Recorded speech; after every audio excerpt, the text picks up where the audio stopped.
एक गांव में एक बहुत ही चालाक और होशियार आदमी रहता था जिसका नाम था रमेश।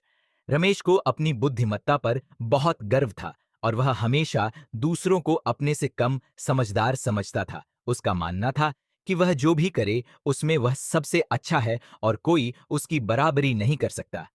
एक दिन गांव में एक नया व्यक्ति आया जिसका नाम था सुरेश। सुरेश बहुत ही सरल और सीधा सादा इंसान था। वह बहुत ही मेहनती था और हमेशा दूसरों की मदद करने के लिए तैयार रहता था। गांव के लोग उसे बहुत पसंद करते थे और उसकी सरलता की वजह से उसे मूर्ख सुरेश कहकर बुलाते थे। रमेश को सुरेश की सरलता और मेहनत से जलन होने लगी। उसने सोचा कि क्यों ना इस मूर्ख को अपने चंगुल में फंसाया जाए और उसे और भी मूर्ख बनाया जाए। उसने एक योजना बनाई और सुरेश को अपने घर बुलाया।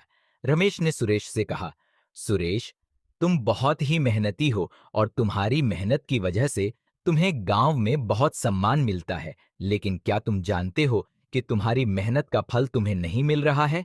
तुम्हारी मेहनत का फल दूसरे लोग उठा रहे हैं। सुरेश ने आश्चर्य से पूछा, कैसे?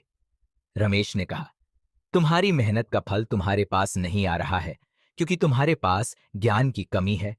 अगर तुम थोड़ा सा ज्ञान प्राप्त कर लो तो तुम्हारी मेहनत का फल तुम्हारे पास आ जाएगा। सुरेश ने पूछा, मैं ज्ञान कैसे प्राप्त कर सकता हूं?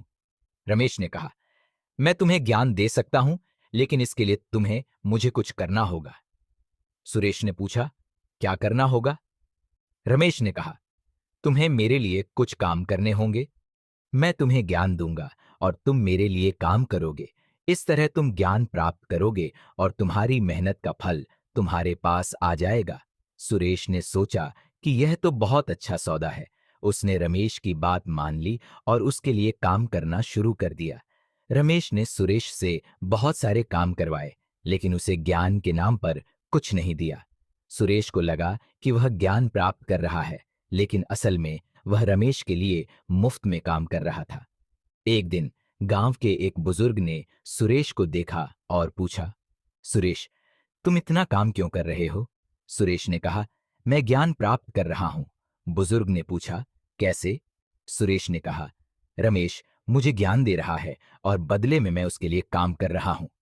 बुजुर्ग ने सुरेश की बात सुनी और समझ गया कि रमेश सुरेश को बेवकूफ बना रहा है।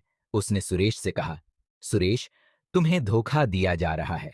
रमेश तुम्हें ज्ञान नहीं दे रहा है, बल्कि तुम्हारी मेहनत का फायदा उठा रहा है। सुरेश ने आश्चर्य से पूछा, क्या मैं मूर्ख बन गया हूं? बुजुर्ग ने कहा, हां, तुम मूर्ख बन गए हो, लेकिन अब तुम्हें इस स्थिति से बाहर निकलना होगा।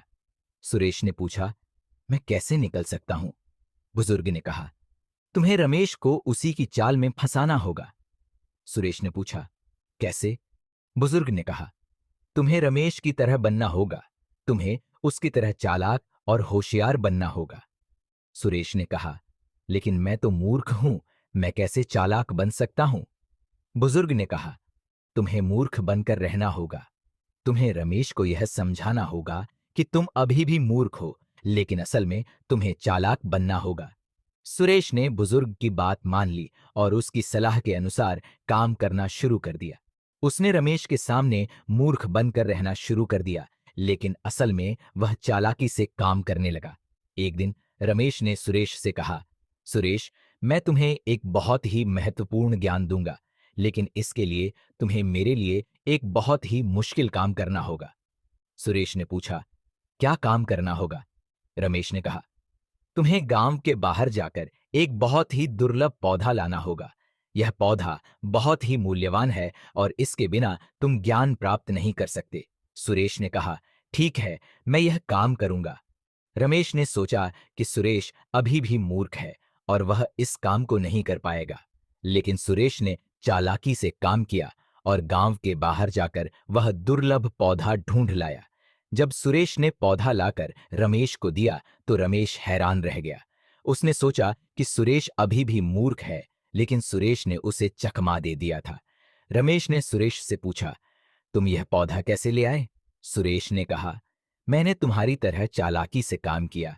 मैंने मूर्ख बनकर रहा और तुम्हें यह समझाया कि मैं अभी भी मूर्ख हूं, लेकिन असल में मैंने चालाकी से यह पौधा ढूंढ लाया। रमेश को एहसास हुआ कि सुरेश अब मूर्ख नहीं है। उसने सुरेश से माफी मांगी और कहा, सुरेश, मैंने तुम्हें धोखा दिया था। मैं तुम्हें मूर्ख बनाना चाहता था, लेकिन तुमने मुझे ही मूर्ख बना दिया। सुरेश ने कहा, रमेश, मूर्ख बनकर दूसरे को मूर्ख बनाना कोई बुद्धिमानी नहीं है। असली बुद्धिमानी तो यह है कि हम दूसरों की मदद करें और उन्हें सही रास्ता दिखाएं। रमेश ने सुरेश की बात मान ली और उससे वादा किया कि वह अब कभी किसी को धोखा नहीं देगा। उसने सुरेश से दोस्ती कर ली और दोनों ने मिलकर गांव के लोगों की मदद करना शुरू कर दिया।